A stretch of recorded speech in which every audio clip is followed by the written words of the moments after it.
Hello guys, welcome back. இன்றைக்கி நம்ம சேனலில் வந்து உளுந்து வடை எப்படி மொறுமொறுன்னு பண்ணுறது அப்படிங்கிறத பார்க்க போகிறோம். நீங்கள் இதை தான் ஃபஸ்ட் டைம் உளுந்து வடை ட்ரை பண்ணுறீங்க அப்படின்னா வீடியோ வந்து ஸ்கிப் பண்ணாமல் லாஸ்ட் வரைக்கும் பாருங்கள். அப்போ தான் உங்களாலேயும் இதே மாதிரி மொறுமொறுன்னு உளுந்து வடை வந்து ஈஸியாக பண்ண முடியும். ரொம்ப ஈஸி தான். ஒரே ஒரு ரெண்டு ஸ்டெப் மட்டும் நீங்கள் ஃபாலோ பண்ணிங்கன்னா போதும், உங்களுக்கு இதே மாதிரி உளுந்து வடை வந்து நல்லா மொறுமொறுன்னு கிடைக்கும். ஸோ கண்டிப்பாக வீடியோ வந்து ஸ்கிப் பண்ணாமல் லாஸ்ட் வரைக்கும் பாருங்கள்.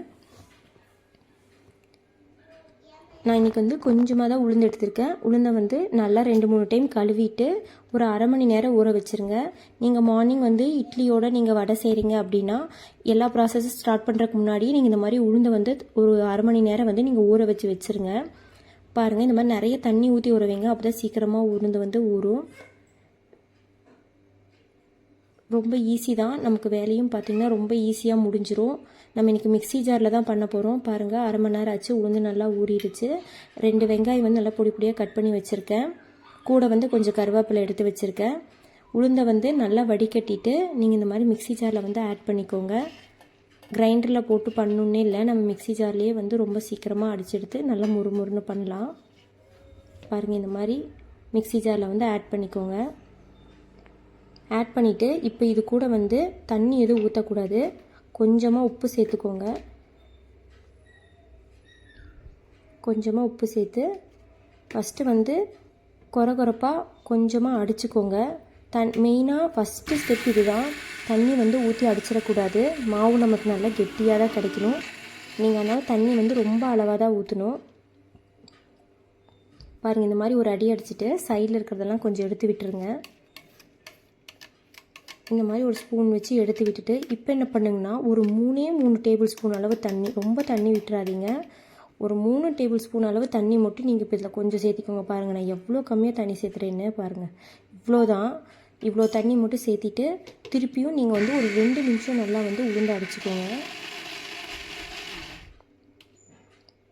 எடுத்து பார்த்திங்கன்னா உங்களுக்கு ஒரு அளவுக்கு அடிஞ்சிருக்கும். கொஞ்சம் லைட்டாக மாவு பொங்குற மாதிரி உங்களுக்கு தெரியும். இப்போ என்ன பண்ணுங்கள், மறுபடியும் லைட்டாக தண்ணி அவ்வளோதான் ஊற்றிட்டு இப்போவும் ஒரு 2 நிமிஷம் நீங்கள் வந்து உளுந்து நல்லா அடித்து எடுத்துக்கோங்க.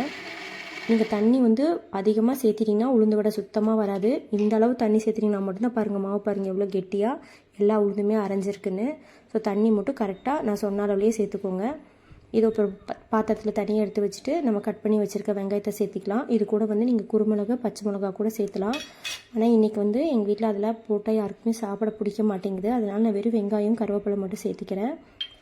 சேர்த்திட்டு இந்த மாதிரி இப்போ கடைசியாக 2வது ஸ்டெப் என்னென்னா, இப்போ வந்து இது நமக்கு தேவையான வெங்காயம் சேர்த்துருக்கறனால அதுக்கு தேவையான அளவு உப்பு. இப்போ இது கூட வந்து ஒரு 2 டேபிள் ஸ்பூன் அளவு வந்து அரிசி மாவு சேர்த்துக்கோங்க. அப்போ தான் நமக்கு உளுந்து வடை வந்து நல்லா மொறுமொறுன்னு கிடைக்கும். பாருங்கள், ஆல்ரெடி நம்ம மாவு உப்பு போட்டு தான் அடிச்சிருக்கோம். ஸோ இப்போ வெங்காயத்துக்கு தேவையான உப்பு போட்டுட்டோம். கடைசியாக 2 டேபிள் ஸ்பூன் அளவு அரிசி மாவு போட்டு இந்த மாதிரி நல்லா கலக்கிக்கலாம். பாருங்கள், நல்லா இந்த மாதிரி கலந்து விட்டுருங்க. நான் வந்து மற்ற எதுவுமே இதில் வந்து சேர்த்தாதனால நான் வெங்காயம் கொஞ்சம் ஜாஸ்தியாக சேர்த்துருக்கேன். நீங்கள் இது கூட கொஞ்சம் குருமிளகும், இஞ்சி, பச்சை மிளகா கூட சேர்த்துக்கோங்க. ரொம்ப டேஸ்ட்டாக இருக்கும். அது இல்லாமல் நான் பாப்பாவுக்கு கொஞ்சம் மாவு தனியாக எடுத்து வச்சுருக்கேன். ஏன்னா ஆனியன் போட்டு அவங்க சாப்பிட மாட்டாங்க. பாருங்கள், நல்லா வந்து எண்ணெய் நல்லா ஹை ஹீட் பண்ணிவிட்டு கொஞ்சமாக கையை வந்து நல்லா ஈரம் பண்ணிவிட்டு மாவை இப்படி எடுத்து உருட்டினீங்கன்னா கையில் ஒட்டாது. நீங்கள் இலையில எண்ணெய் தடவி போடணுன்னால இல்லை, கையை மட்டும் ஈரம் பண்ணி நீங்கள் கொஞ்சம் நல்லா ஈரம் பண்ணிவிட்டு எடுத்து உருண்டை பிடிச்சிங்கன்னா அழகாக ரவுண்டாகும். லைட்டாக அப்படி ஒரு ஓட்டை போட்டு உள்ளே போட்டுடலாம். பாருங்கள், எனக்கு பாருங்கள் மாவு பாருங்கள் எதுவுமே கையில் ஒட்டலை. எண்ணெய் வந்து நல்லா ஹை ஃப்ளேமில் வச்சே பண்ணுங்கள். லோ ஃப்ளேமில் வச்சிங்கன்னா எண்ணெய் ரொம்ப உறிஞ்சிரும். பாருங்கள், நான் கொஞ்சம் மாவு வந்து இந்த மாதிரி பாப்பாவுக்கு எடுத்து வச்சுட்டேன். எண்ணெய் வந்து நல்லா இதே மாதிரி ஹை ஃப்ளேம்லேயே இருக்கட்டும். லைட்டாக இப்படி திருப்பி போட்டிங்கன்னா போதும். ஒரு 5 மினிட்ஸில் எடுத்துடலாம். ரொம்பவும் முருக விடாதீங்க, ஏன்னா வெங்காயம் ரொம்ப கருகிரும். பாருங்கள், இப்படி எண்ணெயெல்லாம் ஃபுல்லாக அந்த பபிள்ஸ் வர்றது இதானோன்னே இந்த மாதிரி எடுத்துடுங்க. பாருங்கள் எவ்வளோ கிறிஸ்பியாக வந்திருக்குன்னு. அவ்வளோதான், ரொம்ப ஈஸியாக பண்ணிடலாம். தண்ணி அளவு மட்டும் கொஞ்சம் கரெக்டாக விடுங்க. அதே மாதிரி கொஞ்சம் 2 டேபிள் ஸ்பூன் அளவு மட்டும் அரிசி மாவு சேர்த்துங்க. அரிசி மாவு ரொம்ப சேர்த்திட்டிங்கனாலும் நல்லா இருக்காது. ஸோ எல்லாமே நான் சொன்ன அளவுலேயே சேர்த்திங்கன்னா நீங்களும் இதே மாதிரி மொறுமொருவாக வடை வந்து வீட்லேயே ரொம்ப சூப்பராக செஞ்சிடலாம்.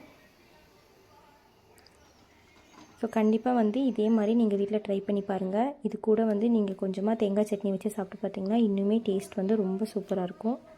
So thank you guys. Thank you for வாட்சிங்.